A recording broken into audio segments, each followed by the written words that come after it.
Today our gospel tells the story of abundance, but that's not quite right. Today our gospel tells the story of gluttony. I know that gluttony usually applies to food and drink, but I think it's a useful term beyond that interpretation. The hoarding, because gluttony indicates consumption beyond need. The hoarding of abundance until it makes the body sick. There's a powerful distinction between abundance and gluttony.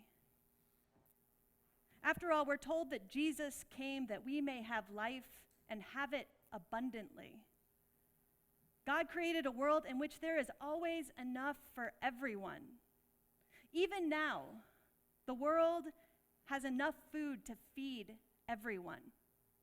The world has the capacity to house everyone. The world has the resources to bring healthcare, education, and stability to everyone.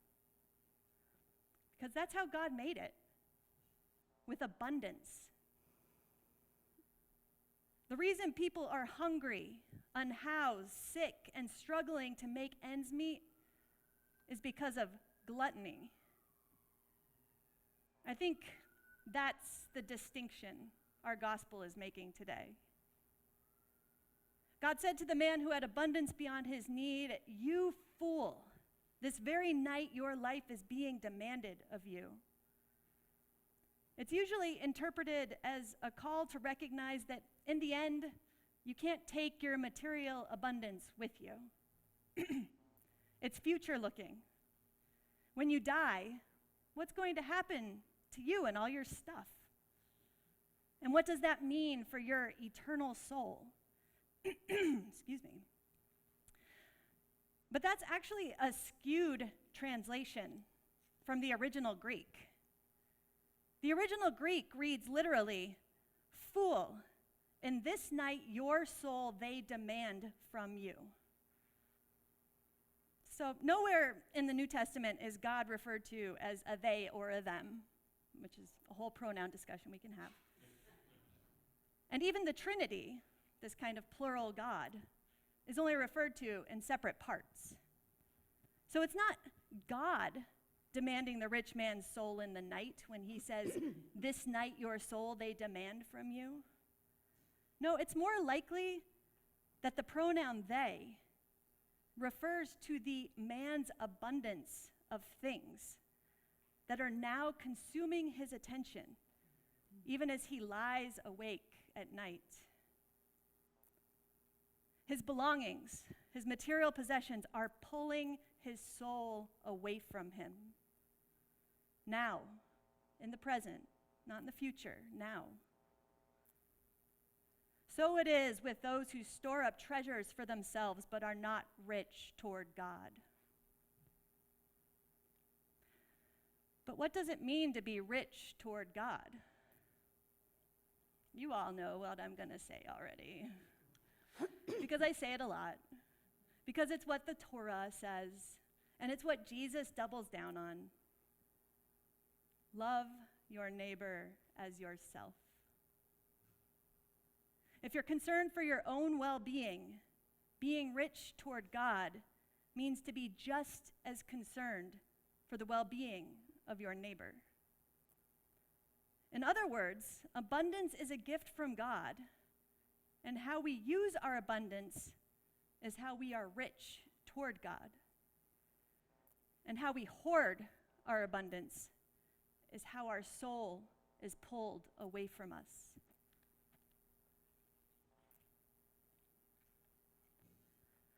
A lot of you know that I worked at a homeless services organization in New Haven, Connecticut before I went to seminary. Actually, it was my experience there that led me eventually to ordained ministry. I worked in communications and fundraising, which meant I got to talk to a lot of people my organization served because I got to interview them for the stories that I wrote and put out. One story I heard over and over again, not just from the people we serve, but also their case managers, was that people either declined housing that they were entitled to or lost housing they got because that housing took them away from their community. You see, a lot of these neighbors lived in encampments, many of them in the woods, where many of them gathered to share resources and to keep one another safe. Or a different group stayed in the shelter that my organization ran, and they ate dinner together in our dining hall and hung out until lights out, and then the next morning set off together. This wasn't everyone, of course. There were plenty of loners. But there were enough people living together in their own kind of community that housing solutions for these folks became unexpectedly complicated. Because the housing they got was usually whatever subsidized studio or single room occupancy place or one-bedroom apartment that came available, wherever it came available. And more often than not, that apartment was miles away from their community. So this all played out in a few different ways. Some of these people who got these apartments often just didn't stay there. They didn't sleep there because they didn't feel comfortable or even safe. They went back to their communities even though they had their own place to be. Some brought their communities into their apartment, which wasn't allowed. So after several warnings, they would lose their housing. Some of them fell into depression because the isolation was too much. A lot of them turned to drugs or alcohol to self-medicate, sometimes after being in recovery. And then they lost their apartment because that violated the terms of their apartment and ended up back outside, worse off than before. The people who made decisions about housing for these neighbors just assumed that abundance was living alone in one's own apartment, with their own stuff, doing their own thing, relying on themselves and their own efforts for happiness. But so many of the neighbors I talked to, for them, abundance was being with their community, having support from other people who understood their life and their struggles. Community was essential to their survival. And again, I don't want to romanticize the poverty and the crises that force them into these situations. There's an injustice there that's an entire other sermon. But no one should be forced to choose between having their community and having a roof over their head. But I was moved by the way they valued their relationships, the way they leaned on their community and trusted that they would be supported by their community. Or, in the language of our faith, the way they trusted in the body of Christ. It made me think about my values when it comes to my resources. Do I lean into community, sharing my resources for the good of the whole body, trusting that I will be supported when I am in need? Or do I isolate myself and store up my abundance just in case, while people around me are in need? I won't lie, thinking about that makes me squirm.